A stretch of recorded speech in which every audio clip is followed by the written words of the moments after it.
Chicago is a city where people disappear more often than most realize. Between the year of 2000 and 2021, an estimated of 340,000 missing persons reports were filed in the city. Most of those cases are eventually resolved.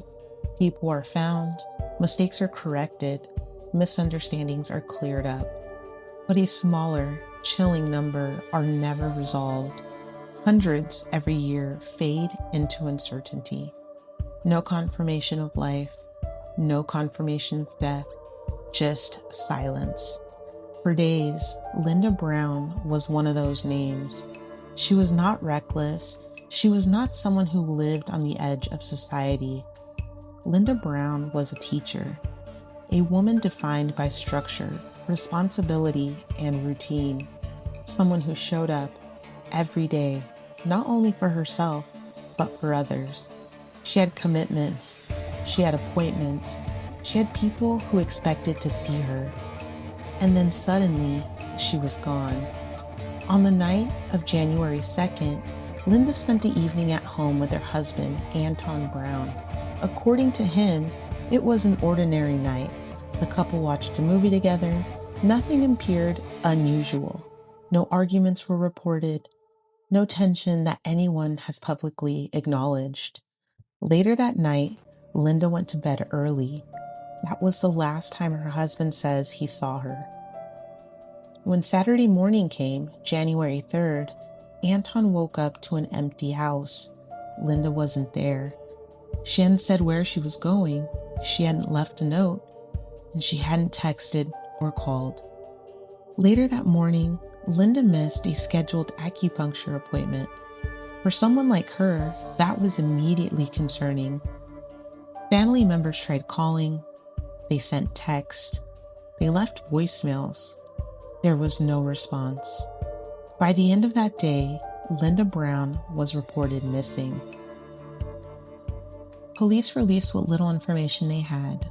Linda had last been seen wearing a black winter hat, a black coat, black pants, and black rubber snow boots, dressed head to toe for the harsh Chicago winter. She was last known to be in the area of 3500 South Lake Park Avenue, near the lakefront. Days passed with no answers. Then, on January 7th, police located Linda's blue Honda Civic. The discovery should have been a breakthrough. Instead, it raised more questions.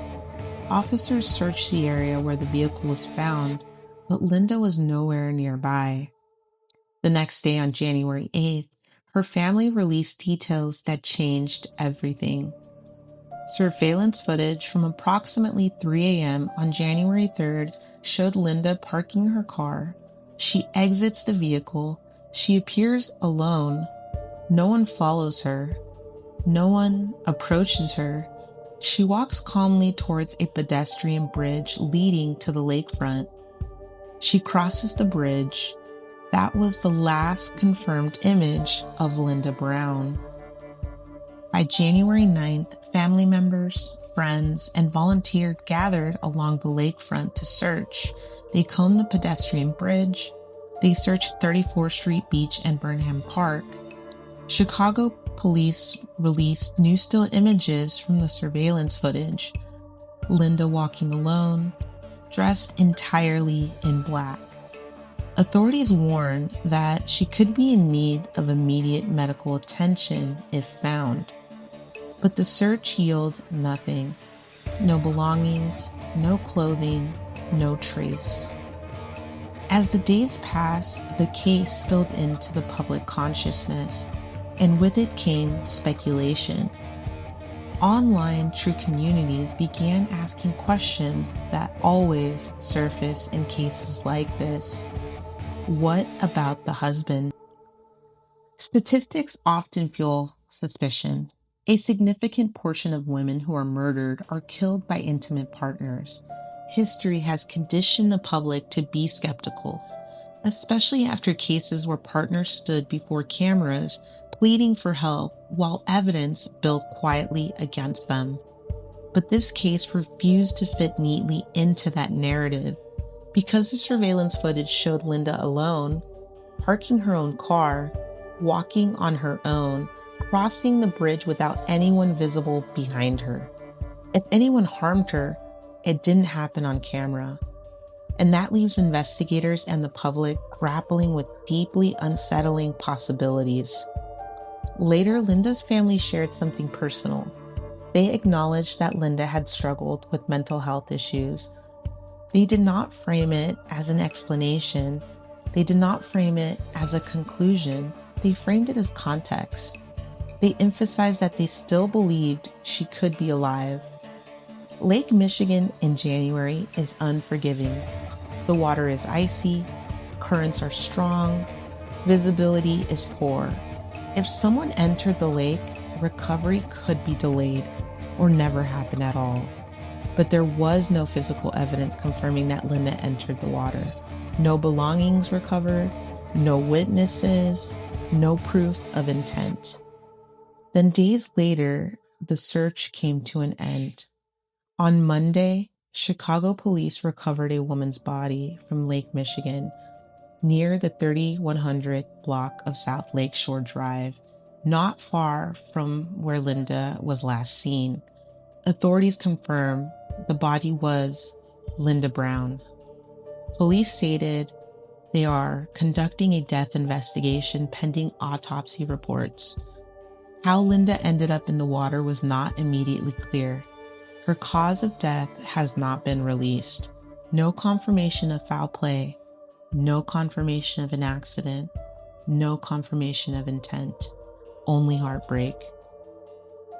Linda Brown taught at Robert Healy Elementary School, where students and colleagues are now left grieving a woman who never returned to her classroom.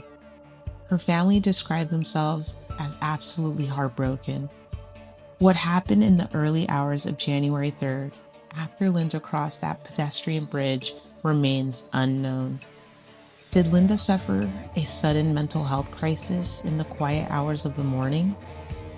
Was it an accident along the lakefront? Or did something happen off camera, something no one saw? The truth is, we don't know. What we do know is this. A woman walked alone towards the lakefront in the early hours of a winter morning. She was seen, she disappeared from view, and days later, she was found in the water. Linda Brown is no longer missing, but the truth of what happened to her is still missing. A classroom waits for a teacher who never returned, and family waits for answers that have not come. And a city continues moving, unaware of how many stories like this remain unfinished. Until more is known, Linda's story remains suspended between night and water, between certainty and silence, between what we know and what we may never understand.